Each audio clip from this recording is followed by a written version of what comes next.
Swag.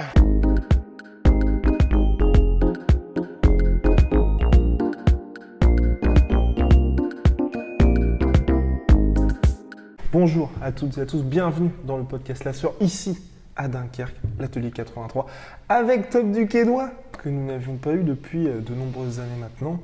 Comment vas-tu, Tom? Je vais bien, merci de demander, puis merci de te déplacer ici oui. chez moi à Dunkerque, alors à l'atelier 83, chez mon ami Greg, avec qui maintenant on fait énormément de projets. On pourra peut-être parler. Et oui, on va peut-être parler, surtout qu'on va revenir, attention pour la semaine de la Toussaint, pour les camps qu'organise Tom. Donc maintenant, Tom a pris sa retraite, c'était quoi? C'était au début d'année, c'est ça? C'était en début d'année, oui. C'est en mai, à la fois c'était une décision que j'avais peut-être prise déjà depuis tout début d'année, et même fin de l'année dernière. Ouais. Et bon, là évidemment, la question que tout le monde se pose, c'est pourquoi est-ce que tu as pris ta retraite à cet âge-là? Ouais. Ah, c'est bizarre, mais c'est pourquoi la question. Oui. Mais le MMA, je le connais par cœur, sur le bout des doigts. Mais je suis quelqu'un qui fonctionne avec passion et par amour. Voilà. Et plutôt que d'arriver dans une relation tiède où quelque part j'allais combattre pour l'argent, les médias et le succès, j'ai entamé une introspection qui est passée par, comme souvent dans la vie, par des rencontres. Pour moi, c'est passé par la philosophie et la méditation, où j'ai pu inverser les tendances. C'est-à-dire plutôt que chercher mon bonheur à l'extérieur, je me suis mis à le chercher à l'intérieur, comme dit les principales sagesses au monde. Et à partir de là, j'ai entamé un processus qui a fait que j'ai reconnecté avec des personnes qui me sont chères. Et à partir de cette reconnexion, en fait, il s'est opéré comme un amour qui s'est propagé à l'intérieur de moi. Et en fait, j'ai plus ressenti ultimement le besoin de combattre.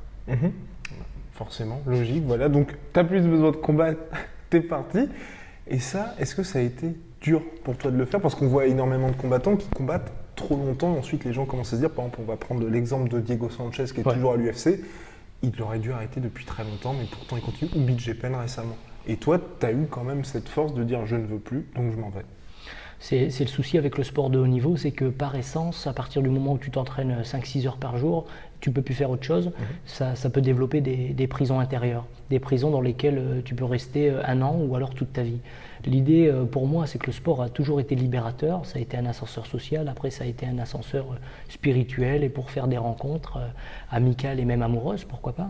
Et donc à partir de ce moment-là, quand je voyais que j'avais plus le même cœur à l'ouvrage à entamer 3 mois de préparation, c'était le moment où j'ai commencé à me poser les bonnes questions. Et puis j'ai fait le travail, on va dire, sur moi-même en commençant ce travail d'intériorité, d'intériorisation. Et en fait, pour découvrir que en fait, c'était peut-être plus ça ce qui me correspondait à l'heure actuelle. Donc voilà, alors à ce moment-là, je me suis passionné pour d'autres choses. Et puis surtout, c'était l'occasion de... Alors, ça n'a pas été une démarche qui était simple, parce que quand tu t'entraînes 12 à 15 ans pour arriver à un objectif et que quand tu es dans cet objectif et que tu l'as réalisé, c'est plus ça que tu as envie, c'est pas facile. Mais c'est vraiment la bonne décision. Je dirais même que c'était un tournant majeur dans ma vie, mais un tournant heureux, je dirais même très très heureux dans ma vie. Et comment tu as fait pour gérer, on va dire, la pression de l'entourage, des médias, mais aussi des fans, parce que tu es très suivi sur les réseaux sociaux, on le voit toujours aujourd'hui. Enfin, ça s'amenuise forcément parce que maintenant ça fait un moment que tu n'as pas combattu, tu dis aussi que tu as pris ta retraite, mais à chaque fois que tu postais, les gens hésitaient, quand est-ce que tu vas revenir, tout ça. Et puis, je pense que pour toi, même si tu restais dans ta bulle, là on est à Dakar, donc tu es un peu éloigné de tout ça, mais ça devait quand même être assez compliqué au début. Je respecte aussi l'incompréhension de certaines personnes. Mais par le biais de ces stages que j'organise, par le biais de cette interview par exemple, c'est le moment aussi de faire comprendre aux quelques personnes qui n'ont peut-être pas encore compris le tournant, parce que ça fait quand même 1 an et demi que j'ai arrêté de combattre, qu'en fait le sport de haut niveau, pour moi, il y a vraiment un objectif de se libérer, d'être bien dans son corps, sa peau, et entamer aussi, pourquoi pas, une recherche philosophique. Et qu'à partir de ce moment-là, moi j'avais exorcisé quelque part tout ce que j'avais à exorciser de ma prime enfance ou alors des différents nœuds intérieurs que j'avais grâce au MMA. Il s'agissait de continuer sa vie hors des chantiers de la préparation et de ce game qui m'a tant apporté. Mais si tu veux, c'est un peu comme une relation avec ta chérie, tu vois. Tu restes tout le temps où tu es amoureux, c'est magnifique, on continue. Mais quand quelque part la relation devient tiède et on voit bien qu'on n'est plus là par le cœur, eh ben, c'est peut-être l'invitation à évoluer vers d'autres lieux. Et c'est exactement en fait ce qui s'est passé avec cette bifurcation de carrière. Et surtout que tu as eu cette découverte donc, de la spiritualité. Là, les gens commencent à le voir parce que tu communiques dessus. Est-ce que tu penses que peut-être c'était pas compatible avec cette passion du MMA, ou qui est quand même un sport, on peut le dire, assez violent, et donc que finalement on ne veut pas dire que tu combattais deux passions, mais qu'à un moment donné ça a fini par se croiser et que tu as pris un chemin qui n'était pas possible avec l'autre carrière? Les gens comme Georges Saint-Pierre et bien d'autres sont vraiment les exemples vivants qu'on peut être un combattant intelligent et puis quelque part en paix. À la fois, je le connais pas par cœur non plus. Mais en tout cas, moi, dans mon processus de paix, ça s'est manifesté de la manière suivante, c'est que j'ai plus eu besoin à un moment donné de combattre, parce qu'effectivement, vivant ma dualité, il y a eu quand même un phénomène d'unification, donc être de plus en plus en joie, et dans cette manifestation-là, en fait, il n'y a plus, à l'heure actuelle, ce désir de vouloir les combattre et d'en finir avec quelqu'un. Alors c'est toujours là, le côté yang est toujours présent. Si ça se manifeste là, après en sortant, j'ai besoin d'arriver aux mains pour régler une situation, je le ferai en dernier recours. Le côté combattant est toujours là.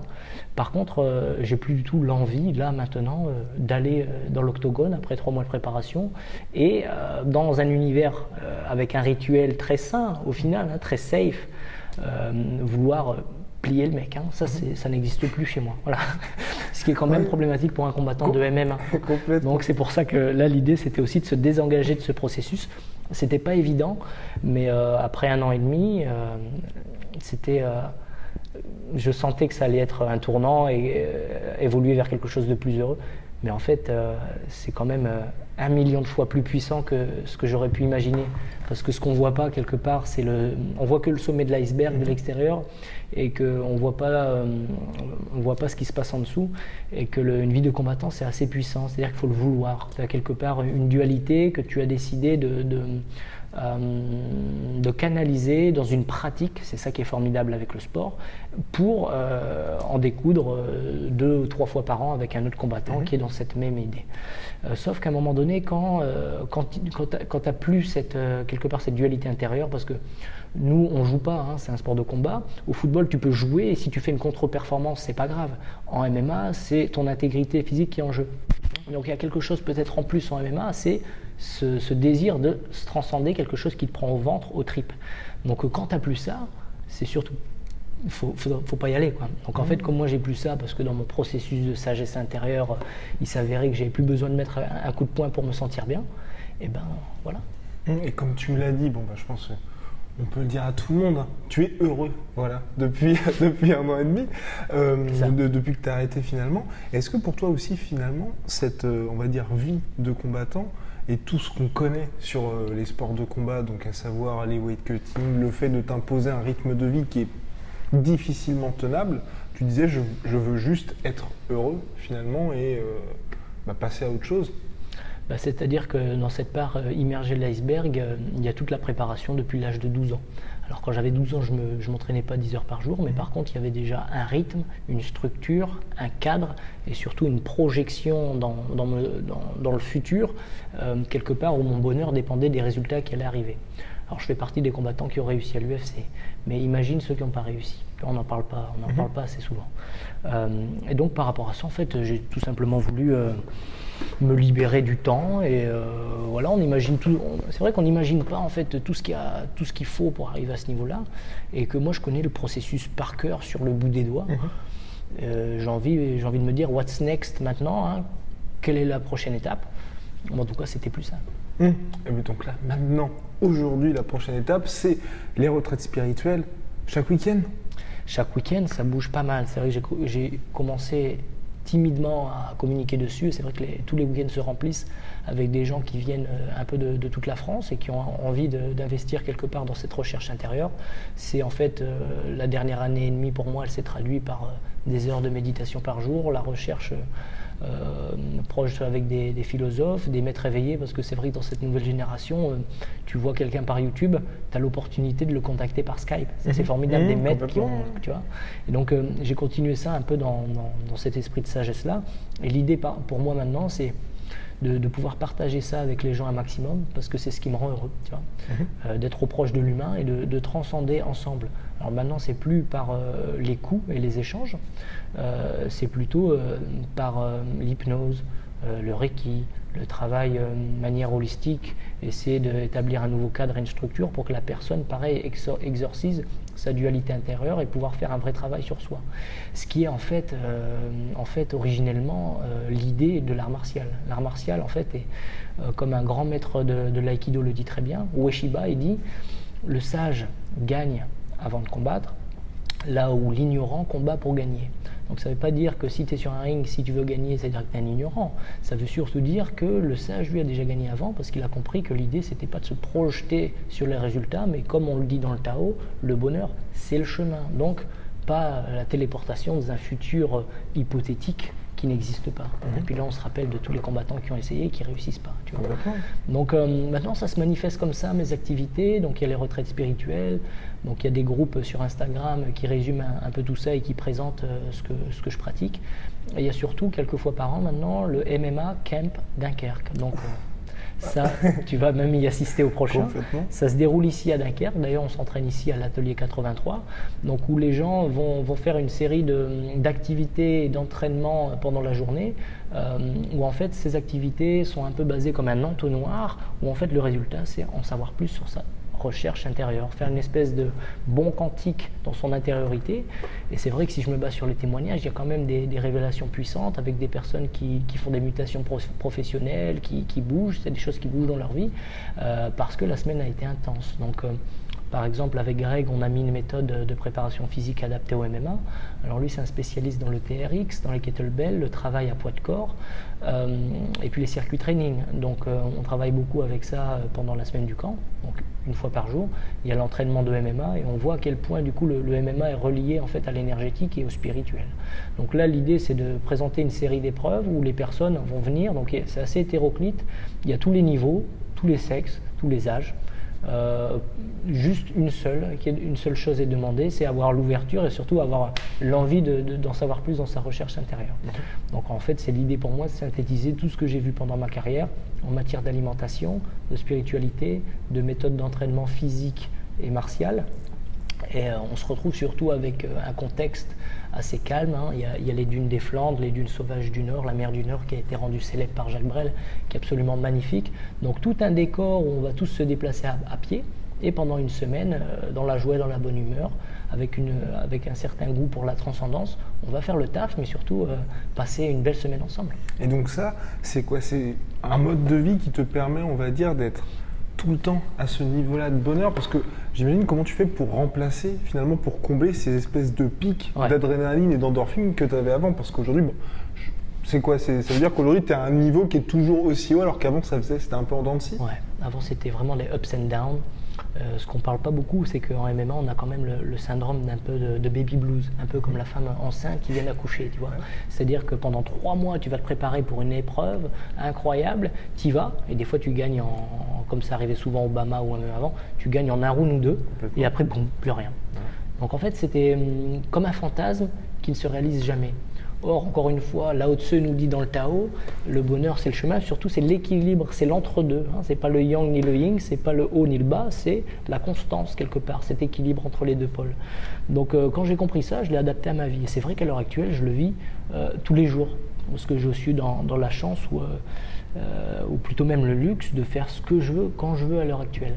Je choisis mes activités. C'est vrai que j'ai même pas l'impression de travailler parce que quand je partage ces échanges-là, des échanges humains avec les personnes, c'est incroyable. Et quand je prends une séance d'hypnose avec une personne et que je vois la libération de la personne en fait à la fin de la séance d'hypnose, donc ça c'est intense, ça peut durer même 2-3 heures la séance des fois parce qu'on va loin dans le process, et voir cette libération à la fin, la personne qui prend de l'indépendance et qui a formulé elle-même sa compréhension, c'est même plus puissant qu'un chaos à Las Vegas ou à Kansas City devant 10 000 personnes. Et je le sais parce que j'ai fait les deux. Après, c'est que mon avis, mais c'est ça aussi la manière dont je vis la transcendance que j'aime. Tu vois, as les philosophes de la transcendance, moi je suis un philosophe peut-être de la transcendance, anciennement combattant. Et ben, c'est comme ça que je le vis, mes pics d'adrénaline, j'en ai plus besoin, parce que quand je vois la libération de certaines personnes à la fin d'un stage, ben, tu es juste là, mais ça, là tu fais le vrai travail.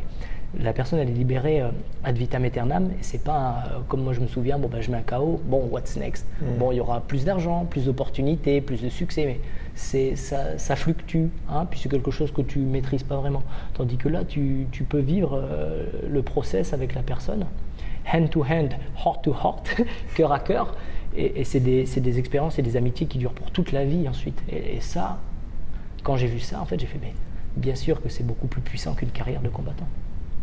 Nous poursuivons donc avec Tom qui va toujours dans ses multiples projets, va sortir son premier livre, ça y est, alors que tu avais eu déjà ta mini-série qui était sortie sur une plateforme, donc à chaque fois il y avait des mini-épisodes, maintenant c'est le livre, ou alors là tu restes par contre toujours dans les sports de combat et toujours dans le MMA. Voilà, donc préparez vos combats, qui va sortir voilà.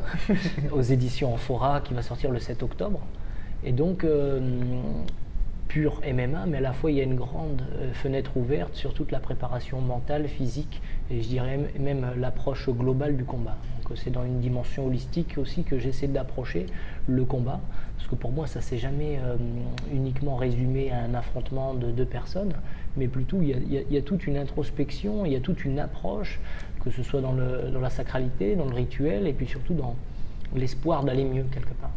Donc ça peut être aussi une thérapie. Donc ce que je parle dans le livre, c'est 10 techniques debout, au sol et de transition debout-sol. Donc on parle du MMA. Donc ça c'est la première partie. Et ensuite je fais intervenir différentes personnes qui vont nous parler de l'aspect mental, l'aspect philosophique du MMA. Comment utiliser la sophrologie, comment incorporer l'hypnose dans sa performance vers le MMA. Et il y a aussi des amis qui sont experts dans l'alimentation, qui vont être experts dans le domaine du physique. Comment préparer un combat et que ça ait une cohérence physiquement avec la performance qui va arriver. Pas commencer à faire de la muscu par exemple. Donc là, l'idée c'est de donner une préparation globale et bien finie. Donc l'idée c'est d'avoir une espèce de bible qu'on peut transporter avec nous à l'entraînement pour regarder les techniques, mais surtout comment préparer le combat dans la manière d'organisation. C'est-à-dire que je décris qu'est-ce que le game plan, qu'est-ce que la tactique, qu'est-ce que le plan de jeu, qu'est-ce que c'est que l'entraînement, la gestion de la fatigue, la gestion du stress. Je parle aussi de la sélection du sparring partner, comment s'entraîner en fonction de... Il y a l'analyse papier, il y a l'analyse vidéo, il y a aussi cette réunion qu'on fait en amont de l'entraînement, l'amont du combat avec les entraîneurs où en fait on va étudier l'adversaire sur vidéo. Comment on fait tout ça? Donc là l'idée c'est synthétiser un peu 15 ans d'expérience dans un bouquin le plus réduit possible parce qu'il n'est pas très long, de manière à ce que les personnes puissent s'accompagner de ça. Et c'est en fait pour des personnes qui sont soit extérieures à la pratique du haut niveau, c'est pour des professionnels, des amateurs qui vont faire leur premier combat amateur, ou tout simplement pour le tifosi qui veut simplement en savoir plus sur l'aspect multidimensionnel de l'approche du combat. Parce que combat, en fait, c'est beaucoup plus profond dans l'entraînement qu'on peut le penser. En fait. Oui, donc tu restes toujours finalement un peu dans le jeu. Et le fait de parler comme ça à des amateurs, parce que finalement tout le monde peut te contacter directement, est-ce que ça, tu préviens aussi on va pas dire des risques, mais des tentations qu'il peut y avoir quand on est à fond dans le sport, et, tu vois, et de tout ce qui peut accompagner ce lifestyle? Par exemple, il y a une interview de Bruno qui est philosophe, expert spirituel, et lui, en fait, je le fais intervenir dans le livre avec un témoignage très simple où, en fait, il va parler de son apport dans ma performance, dans le sens où on est dans l'octogone comme on est dans la vie. Donc, quelque part, tout ce qui n'a pas été résolu à l'intérieur, donc au microcosme, ça va se manifester dans le macrocosme, c'est-à-dire dans l'affrontement, dans le combat. Donc des fois, il va y avoir des pertes de lucidité, des pertes de maîtrise. Je fais exprès de parler de maîtrise et pas de contrôle. Le contrôle, c'est l'ego, la maîtrise, c'est vraiment ce lâcher-prise qui te permet d'être dans la justesse technique. Donc on va voir à quel point dans ce livre, en utilisant des outils, justement pas mentaux, mais des outils spirituels et qui font appel à la grande conscience, comment on peut se transcender par le biais d'un combat et surtout comment rendre la pratique plus fluide dans les faits, mais surtout une pratique qui soit libératrice. Parce que le haut niveau, comme je disais, ça crée aussi une grosse dualité, donc il faut peut-être un mode d'emploi. Donc ce mode d'emploi, il a été développé parce que j'ai toujours, un peu comme un bon élève, j'ai toujours écrit mes méthodes, les enseignements que j'ai reçus au Brésil, en Thaïlande, aux États-Unis et mon ressenti en tant que combattant. Donc là, l'idée, c'est de synthétiser et de faire un résumé de tout ça dans un bouquin pour rendre les préparations les plus agréables possibles, hein, parce qu'en fait, le sport, en vérité, c'est pourquoi? C'est sport bien-être, c'est pour apprendre à se connaître et se libérer avec un certain progrès dans son intériorité. Donc ce bouquin, il est comme tu disais, puriste, mais ça ne concerne aucunement uniquement la performance dans le combat. Ça, c'est un prétexte, ça, c'est un appât. Et si ça n'arrive pas, on s'en fiche, parce qu'on aura passé un agréable moment à s'entraîner, évoluer, avec son groupe d'entraîneurs et se transcender par le biais d'un sport magnifique. Et tu dis on est dans l'octogone comme on est dans la vie. Moi j'ai l'impression que tu as complètement changé en 4 ans. Ou est-ce que c'était finalement l'image que tu voulais renvoyer où aujourd'hui finalement tu es toi-même, alors qu'avant tu faisais un peu ce qu'il fallait faire pour attirer le public, les fans, et aujourd'hui enfin tu as ce lâcher prise? Je pense que j'ai toujours été naturel, vraiment, depuis tout petit. Maintenant, c'est sûr que le Tom d'il y a 4 ans, il n'y a rien à voir avec celui d'aujourd'hui. Parce que quand j'avais 20 ans, j'étais aussi appelé à me réaliser de manière égotique et que je voulais être le champion, je voulais avoir de l'argent, je voulais réussir. Quelque part, je voulais réaliser ce qui m'avait été inculqué. Sauf qu'en allant, et ça c'est la beauté du MMA, c'est que cette dualité déjà, tu vas la canaliser. Mais à un moment donné, tu la canalises, mais l'idée, c'est pas de la canaliser, de faire du MMA toute ta vie. C'est de la canaliser et, comme ils disent les alchimistes, le travail des alchimistes hyper intéressant pour le MMA, c'est de transmuter ça en quelque chose d'autre, pour quelque part découvrir ton or intérieur. Donc c'est peut-être ce qui s'est passé grâce au MMA, c'est qu'en m'apportant son lot de difficultés par le biais des combats et des préparations, et des combats de plus en plus haut niveau, ça m'a mis face à peut-être des duretés, des résistances. Et pour aller au-delà de ces résistances, j'ai dû utiliser autre chose que l'entraînement. L'idée, des fois, c'est pas de s'entraîner plus, mais de s'entraîner moins. Et puis, comme je dis souvent, aller cultiver votre côté yin, le côté féminin que je parle dans le livre, qui va être hyper important pour le combattant. Parce que le combattant est souvent yang, donc il va aller toujours dur. On a la croyance en tant que combattant où il faut aller fort, fort, fort, etc. Oui, peut-être, mais à un moment donné, si tu veux pas que ce feu s'essouffle, il va falloir que tu ailles chercher d'autres outils. Et là, on parle de la méditation, on parle de la philosophie, on parle des apports de tous ces arts qui ont l'air un petit peu extérieurs et spirituels, mais qui fonctionnent main dans la préparation du combattant de haut niveau. Et pour toi, tout ce que tu as incorporé aujourd'hui, est-ce que c'est quelque chose qui pourrait, tu penses, être mis en pratique sur ce nouveau tome dans les sports de combat ou à d'autres personnes? Parce qu'il y a toujours des gens qui te demandent justement des conseils, et toi, je pense à un moment donné, tu vas te retrouver face à des gars qui vont peut-être venir à l'atelier ou qui vont te contacter, qui vont te dire écoute, je suis un combattant professionnel, ou par exemple Sadine Parnasse que tu connais, qui va te dire est-ce que tu peux m'apporter toi ce que tu sais? Et le fait que toi tu n'aies plus envie de donner des coups, est-ce que tu te sens quand même capable ou avoir l'envie tout simplement de conseiller des personnes dans cet objectif-là? Bien sûr. L'idée maintenant, c'est bien sûr de partager tout ce que j'ai appris, parce que quelque part, si ça peut fluidifier l'avancée d'une personne, c'est un plaisir immense. Je me suis rendu compte de ça assez jeune dans ma carrière, parce que je donne des stages depuis l'âge de 16 ans, et que quand je voyais des fois des stagiaires qui appliquaient la technique que je leur donnais en compétition et que ça victorieusement, ça fait super plaisir. Maintenant, l'idée, c'est pas ça. L'idée, c'est je vais vous donner toutes les techniques que vous avez besoin, et elles fonctionnent puisque c'est les techniques que j'ai fait au haut niveau. Vous pouvez regarder les combats, mais c'est pas ça le plus important. Le plus important, participer, mais le plus important, c'est pourquoi. C'est pourquoi je combats. C'était une vieille interview de Karaté Bushido il y a 5-6 ans. Pourquoi je combats? Je sais pourquoi je combats. Je ne savais peut-être pas à l'époque. Mais une fois que je l'ai su, je me suis arrêté de combattre. Donc c'est essayer de donner ça aux gens, c'est cette introspection. Parce que le combat, il ne s'agit pas d'aller combattre contre quelqu'un, il s'agit d'aller combattre contre soi-même. Et quand tu dis que tu as su quoi? Tu combattais pourquoi finalement? Qui t'a fait dire j'arrête? Je savais qu'il y avait une certaine dualité intérieure. Et à partir du moment où j'ai su la transmuter et arrêter de la canaliser, j'ai plus eu besoin de donner un coup de poing. Et ça s'est manifesté du coup par la fin de ma carrière.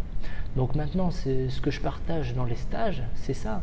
C'est faites du MMA parce que c'est une école de la vie, c'est quelque chose qui m'a permis d'évoluer dans bien des domaines, mais faites-le, et c'est pour ça que je parle beaucoup de la conscience et de la méditation, mais faites-le en pleine conscience parce que vous allez avoir direct accès à la vraie puissance du MMA. Et la vraie puissance du MMA, c'est la puissance martiale, celle qu'on retrouve dans les arts martiaux traditionnels. Parce que le MMA, en fait, bénéficie de beaucoup de hype parce que c'est le sport du 3e millénaire et que c'est peut-être le sport le plus efficace, c'est vrai. Mais en allant, il a quand même oublié la substantifique moelle de la pratique martiale qui est en aucun cas liée au résultat, mais qui est d'avancer dans sa quête personnelle. Pour citer Tom Duquesnoy, donc c'était en 2016, l'UFC c'est un show mais aussi un business, donc c'est vrai que ça s'est éloigné un petit peu des valeurs martiales pour ça. Et toi, est-ce que tu te dis pas, c'est peut-être un peu fort ce que je veux dire, mais que tu n'avais pas vraiment choisi, on va dire, cette carrière, parce que toute proportion gardée, tu vois, quand on regarde les enfants stars, entre guillemets, généralement, tu vois, quand ils arrivent à 25-30 ans, soit ils pètent un câble, mais ils vont dans des chemins complètement différents. Tu vois, aujourd'hui, Justin Bieber, par exemple, il a découvert toute cette spiritualité, il fait beaucoup moins de musique, Macaulay Culkin, il a fait des choses complètement différentes, et toi, c'est pas le même niveau, bien évidemment, mais à partir du moment où tu as pris, entre guillemets, ton indépendance, tu as été dans un chemin complètement différent. Est-ce que finalement, c'est parce que tu n'as jamais vraiment voulu tout ça? Ouais, mais si tu veux... Quand je dis voulu tout ça, c'est quand tu avais les combats UFC, le lifestyle, Las Vegas. Je peux pas te dire ça puisque c'est justement grâce à tout ça que je me suis découvert. Donc quelque part, c'est un peu comme Kandinsky, très spirituel, peintre, qui te dit le plus important, c'est pas l'œuvre qui est sur la toile, mais la toile blanche. Donc si tu es conscient de cette toile blanche et de l'aspect immatériel des choses, tu peux écrire ton histoire, faire un tableau, faire une belle carrière de MMA, mais parce que tu sais que c'est pas le plus important. Le plus important, c'est peut-être cette matière sous-jacente, qui est en fait la sagesse, l'amour, et c'est ce qu'on vit dans les stages. C'est des transcendances mutuelles où on s'accompagne pour aller plus loin dans le chemin intérieur. Et ça, j'ai pu le comprendre il y a quelque temps, c'est que alors que j'avais tout d'un point de vue financier, d'un point de vue prérogatif, j'avais tout ce que je voulais. Donc j'avais réussi. Et quand j'avais réussi, en fait, j'avais pas tout, puisqu'il n'y avait pas la joie, il n'y avait pas le bonheur transcendantal que quelque part je m'étais promis étant plus jeune. À ce moment-là, j'avais là il y a quelque chose. Et c'est à ce moment-là que j'ai commencé à chercher à l'intérieur et je me suis arrêté de chercher mon bonheur dans des éléments extérieurs qui eux fluctuent, qui viennent et qui vont. Là, à partir du moment où je me concentrais sur mon intériorité, là c'est un bonheur constant, c'est la vraie découverte de soi et c'est vraiment une part, ils appellent ça le soi, SOI, le grand soi, qui est beaucoup plus authentique que tes résultats sur le papier. Et par rapport, donc il y a les résultats sur le papier, aujourd'hui tu as cette espèce de sagesse aussi. Est-ce que tu te dis, par rapport à ça, ce bonheur d'enseigner, ce plaisir que tu as enseigné à partager tes expériences, c'est quelque chose, tu trouves pas ça un peu, on va dire, c'est assez unique finalement dans le sport et même dans l'enseignement de voir quelqu'un comme toi assez jeune qui fasse ça à ce moment-là? Je me le dis pas, je le fais. C'est comme au tout début de ma carrière, tu n'iras jamais à l'UFC, tu te dis pas, je vais jamais y aller, je l'écoute, tu le fais. Et puis je me base moins de ce que les gens disent, mais plutôt de ce que les gens ressentent. Et dans les stages, je le vois beaucoup, que ce soit les retraites spirituelles ou alors les MMA Camp Dunkerque, et même les stages quand je me déplace un peu partout en France, dans les différentes villes, je vois qu'à la fin, il y a un sentiment de bien-être, il y a un sentiment de libération. Et c'est ce sentiment-là que j'ai toujours voulu trouver dans ma vie. Et à partir du moment où je l'ai trouvé, j'ai vu que c'était constant, j'ai vu que ça valait le coup. Et c'est maintenant ça que je propose aux personnes qui veulent bien m'écouter, qui veulent bien être ici et partager un moment ensemble, de vivre. Donc se concentrer plutôt sur alors c'est rigolo, mais l'idée c'est plus de défaire que de faire. Mais à la fois l'idée c'est aussi de communier comme ça en groupe et puis de s'attacher à des valeurs qui sont quand même plus puissantes que et ça n'engage que moi, que forcément le succès ou l'argent ou les autres choses. Il y a quelque chose d'un peu plus permanent, on va dire, dans ce que je propose dans mes stages. Et tu me disais avant l'entretien que tu t'étais servi du MMA pour faire ce que tu fais aujourd'hui. Et toi, concrètement, qu'est-ce que ça t'a apporté le MMA et qu'est-ce que tu retiens aujourd'hui? Et tu te dis, finalement, ça m'a permis finalement d'être là où je suis aujourd'hui, dans cet état de bonheur dans lequel je suis. En m'apportant le lot de complications et de difficultés, je pense notamment dès le début de ma carrière, il y a eu des moments de gros stress parce que forcément quand tu es un Français qui va en Angleterre dans une organisation qu'on ne connaît pas, tu étais dans les cartes préliminaires et que tu te retrouves main event dans un micro UFC, c'était pas l'UFC mais c'était tout pareil puisqu'il y avait des liens sur internet, tu avais les médias, tu avais le weigh-ins, tu vois, tu avais vraiment le gros show comme si c'était un mini UFC. Tu fais comme, et là je vais citer un grand livre, c'est tu vis l'expérience du moment présent, le pouvoir du moment présent d'Eckhart Tolle, que je recommande à tout le monde de lire. C'est-à-dire quand tu te retrouves quelque part, ça je l'ai vécu à l'UFC, devant 10 000 personnes avec les projecteurs dans la tête, tout ton rêve depuis gosse qui se réalise, un adversaire qui t'attend dans l'octogone et qui est aussi fort que toi, qu'est-ce qui se passe? Et là, tu regardes, c'est plus à l'extérieur qui compte, c'est l'intérieur. Parce que si tu te concentres sur l'extérieur et que tu regardes quelqu'un, tu pars complètement à côté de ta prestation. Et là, il y a un gros risque, non seulement de perdre, mais surtout pour ton intégrité physique. Puis c'est jamais rigolo de prendre des coups et puis de se faire mettre KO ou de se faire endormir. Donc, quand j'ai fait cette expérience-là et que j'ai transcendé tout ça, c'est-à-dire que les dernières années, en fait, quand je me retrouvais devant le public et en train de combattre, j'avais plus, je dirais même à quelques... Bon, j'abuse un peu, mais j'avais plus aucun stress. J'avais plus, je connaissais le principe et je le faisais. Et puis je le faisais. Des fois je gagnais, des fois je perdais. À partir du moment où il n'y avait plus ça, j'estime que j'ai réglé peut-être ce que j'avais à régler avec le MMA. Donc après, il s'agit de se désengager et de faire une démarche à rebours pour peut-être évoluer dans quelque chose qui est plus d'actualité pour toi. Et donc voilà, le MMA, ça m'a apporté tout ça, cette capacité à faire face et pas de vouloir gagner, mais d'être en maîtrise de moi. Tu parlais justement de ce fait à un moment, tu n'avais plus de stress et tu t'es rendu compte que ça y est, tu y étais. Moi, j'ai eu cette impression, et pour avoir discuté avec d'autres personnes, que quand tu es arrivé à l'UFC, tu avais déjà cette espèce de, on va dire entre guillemets, lassitude parce que tu laissais pas cette même impression chaque fois que tu as combattu l'UFC alors que tu as fait 3 combats. Et est-ce que, alors qu'au contraire, normalement, on se dit, c'est cette étape-là, on va dire, l'UFC, c'est pas l'aboutissement, mais le début d'une autre étape. Alors que pour toi, on a l'impression que ça y est, tu y étais, tu avais fait ce que tu avais à faire. Ouais, en fait, je pense que j'avais quand même bien fini mon cursus intérieur et j'avais réglé les choses que j'avais à régler bien avant l'UFC. Donc tu sais, le sport de combat, au football, tu peux jouer et faire une contre-perf, c'est pas grave. Mais au MMA, il y a quelque chose en plus dedans. Tu investis vraiment beaucoup de choses. Donc comme tu investis beaucoup de choses, tout ton bonheur va dépendre de ça. Et moi, en allant, en fait, il y a eu comme comme un feu qui s'est essoufflé quelque part. Parce que, pour d'autres raisons, mais je connaissais le principe d'une préparation de 3 mois. Et c'était un exercice de style auquel j'étais habitué depuis des années et qu'à un moment donné, tu as fait le tour, tout simplement. Donc toi, c'est vrai que, comme je te disais, on est à la vie comme on est dans le combat. Donc si tu as cette lassitude dans le combat, ça peut aussi refléter dans ta vie. Mais c'est surtout l'inverse. Comme ma vie, moi, dépendait des résultats en combat, il y avait une lassitude qui était des deux côtés.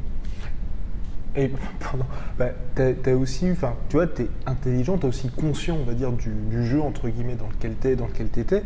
Tu t'es entraîné à Albuquerque, t'étais aussi chez Team Alpha Male, l'UFC Performance Institute.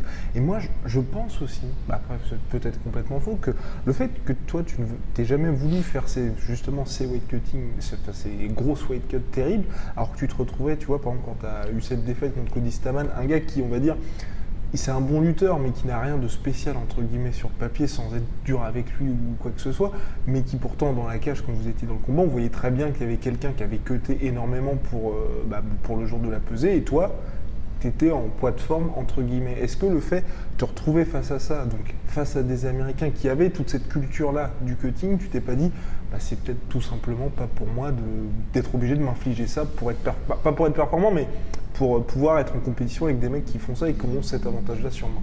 Ouais, puis il y a aussi la question de taille et de morphologie. C'est-à-dire qu'on n'en parle pas souvent, mais c'est vrai que si tu veux être dans un poids où tu vas avoir la qualité de pouvoir aller au plus haut niveau, c'est un poids qui n'est pas du tout ton poids de forme. Moi, où je me sentais bien à 70 kg, il fallait que je descende en 61 kg pour avoir le maximum, le meilleur rapport poids-puissance pour être bien dans ma catégorie. Par exemple, si j'étais resté à 66 kg comme Obama, je me serais retrouvé avec des mecs qui étaient beaucoup plus grands, beaucoup plus gros, parce qu'ils auraient ce même processus de descendre en poids. Par exemple, un Max Holloway qui est plus grand que Daniel Cormier, qui est énorme hors combat. Des mecs qui font même 80 kg des fois, voilà, qui descendent en 66.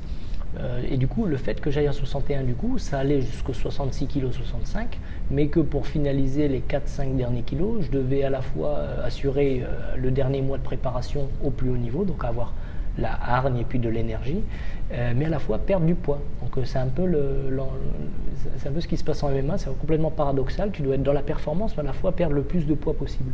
Et comme je voulais pas, l'ayant fait 2-3 fois auparavant, Obama, faire des cuttings, parce que ça ne me réussissait pas, parce que j'étais complètement fatigué le jour du combat, et je devais quand même perdre le poids, ce qui faisait que effectivement mes adversaires remontaient beaucoup plus le jour du combat.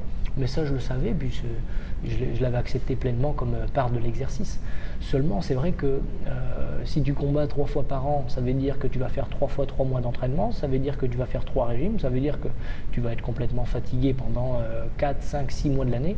Donc c'est pas une vie d'avoir la moitié de l'année, être en souffrance pour une performance qui peut-être ne sera même pas la victoire. Donc à partir de ce moment-là, c'est aussi le risque du sport au haut niveau, qui est une très belle aventure humaine, mais qui peut aussi développer des prisons intérieures. Donc il faut faire attention à ça, il y a toute une partie qu'on ne connaît pas, à l'envers du décor chez les combattants. Et donc c'est aussi ça, le haut niveau, quoi. Mais ça, je l'avais accepté, hein. Je savais ce qu'il en coûtait pour être à ce niveau-là, et puis je faisais. Et puis à partir du moment où ça m'a moins plu, il s'agissait de se libérer de ça. Et en termes de degré de bonheur, hein, sachant que là, Tom, il est à 20 sur 20 maintenant, mais si tu devais... Je suis à 100 sur 20. 100 sur 20, il est à 100 sur 20 maintenant. Et quand est-ce que tu étais heureux, on va dire, quand tu étais à l'UFC, ou au contraire, tu préférais cette période où tu étais Obama, et il y avait ce côté, on va dire, la petite pépite, tu vois, qui monte, et alors qu'à l'UFC, ça y est, tu étais, on va dire, un combattant parmi tant d'autres, mais tu sais, tu n'avais pas ce côté main event, porteur de ceinture, tout ça. En fait, il y a aussi tout ce moment entre le BAMA et l'UFC. Le début du BAMA et le début de l'UFC, ça couvre quand même 4-5 ans. Donc il y a toute une évolution personnelle qui fait que tu évolues en tant qu'homme. Parce que derrière chaque combattant, c'est surtout un homme. Et j'ai pu faire des découvertes qui faisaient que j'ai évolué et qu'à partir de... C'était quoi la question déjà ? Ma question c'était, est-ce que tu étais heureux et on va dire à l'UFC et Obama, est-ce que tu étais finalement plus heureux quand tu étais Obama et plus discret ? C'est différent. Moi, j'ai toujours été heureux dans le processus. Après, à partir d'un moment, j'ai eu quand même une épiphanie, prise de conscience, entre parenthèses, qui a fait que j'avais envie de faire autre chose, tout simplement. Okay. Mais j'étais heureux de A à Z. Après, bien sûr que tu es moins heureux pendant un mois où tu dois être dans la performance et à la fois perdre du poids. Par contre, tu es heureux du processus que ça peut t'apporter parce que ça va représenter une victoire. Voilà. Et après, quand j'ai fait ce travail un peu plus philosophique qui consistait à j'ai ressenti que j'étais même plus intéressé par la victoire. Là, tu te désengages complètement. Mais dans tous les cas, j'ai toujours été plutôt heureux parce que je visais quand même si je le savais pas avant, une pratique libératrice. Donc quelque part, quand tu fais des combats, même si on n'en parle pas, c'est pas pour gagner de l'argent. Et même si tu veux gagner de l'argent, c'est pourquoi ? C'est pour être heureux. Donc il y a toujours cet espoir d'arriver à quelque chose de mieux de ce qui était avant. Sauf que ce que j'ai compris en allant, c'est que tu n'as pas besoin d'avoir l'espoir d'arriver mieux dans un futur hypothétique, parce qu'en fait tu te sens tellement bien maintenant, en inversant la tendance, en regardant ce qui se passe à l'intérieur. Et peut-être que je n'ai absolument rien compris de tout ce que tu m'as dit, mais là j'ai l'impression que tu es dans un carpe diem complètement. Et ça y est, j'ai compris ça. Carpe diem, ouais. Carpe diem. On va dire ça. Mais si on se projette un petit peu, le MMA arrive en France, parce qu'il va nous le dire, il va nous annoncer sa date de retour dans cette interview. Le MMA arrive en France, mai 2020, il y a l'UFC, tu commences à te dire peut-être que je pourrais revenir. Est-ce que toi, forcément, carpe diem, non, tu n'y penses pas maintenant, mais est-ce que tu ne fermes pas la porte pour autant ? Parce qu'il y a certaines personnes, tu vois, qui disent, j'ai pris ma retraite. Par exemple, André Ward, qui avait fini sa carrière de boxe, il a dit, je ne me reverrai plus jamais. Les gens continuent de lui demander, mais il dit, non, c'est fermé à double tour. Toi, on a quand même l'impression que tu dis, je suis retraité, mais je pourrais éventuellement revenir. J'ai pas fermé la porte, je l'ai pas ouverte non plus. Mais à la fois, c'est-à-dire que si je dis, je soutiens Mordicus que dans les 20 prochaines années, je ne combattrai plus, ça veut dire que je me projette et que je me téléporte dans quelque chose qui n'existe pas. Moi, je vais parler de ce que je connais, et ce que je connais, c'est les 18 derniers mois sans combat. Et ça a été libérateur. Ça a été le combat, c'est un microcosme, c'est une dimension de la vie. Et après, tu as une étendue de dimensions et d'états de conscience qui sont tellement jouissifs. Et je me dis, il en reste tellement. Voilà, c'est tout simplement ce que je me dis. Est-ce que, par exemple, tu te dis, ce qui a été le cas pour Georges Saint-Pierre, tu vois, de se dire, le Georges Saint-Pierre d'aujourd'hui, avec cette pause qui a été salutaire pour lui, est meilleur que le Georges Saint-Pierre d'il y a 1 an et demi, par exemple. Est-ce que toi, tu te dis que le Tom Duquesnoy de novembre... Ça, c'est évident. Voilà. Et ça, c'est qu'aujourd'hui, évident. Tu serais meilleur qu'avant. Et je le vois quand, par exemple, je fais des séances de frappe au sac. Je m'entraîne rarement maintenant au sac et en MMA. Mais quand ça arrive, je vois l'importance du travail sur soi dans la performance. Dans le sens où je frappe plus fort qu'avant au sac, par exemple. Je sais que ma capacité de frappe s'est améliorée. Et je pense que c'est dû au fait que comme je suis plus dépendant du résultat, j'ai peut-être accès à un lâcher-prise qui va provoquer une aisance technique, une liberté dans le corps, qui est plus attachée au résultat. Et quand tu n'es plus attaché au résultat, tu as toute cette énergie qui est présente au moment, maintenant, ce qui fait que tu es plus fort. Donc je sais qu'il y a ça qui s'est déverrouillé. Je ne me téléporte pas dans le futur en disant que je ne combattrai plus jamais. Ce que je dis, c'est que depuis le temps que j'ai arrêté le combat, je suis beaucoup plus heureux.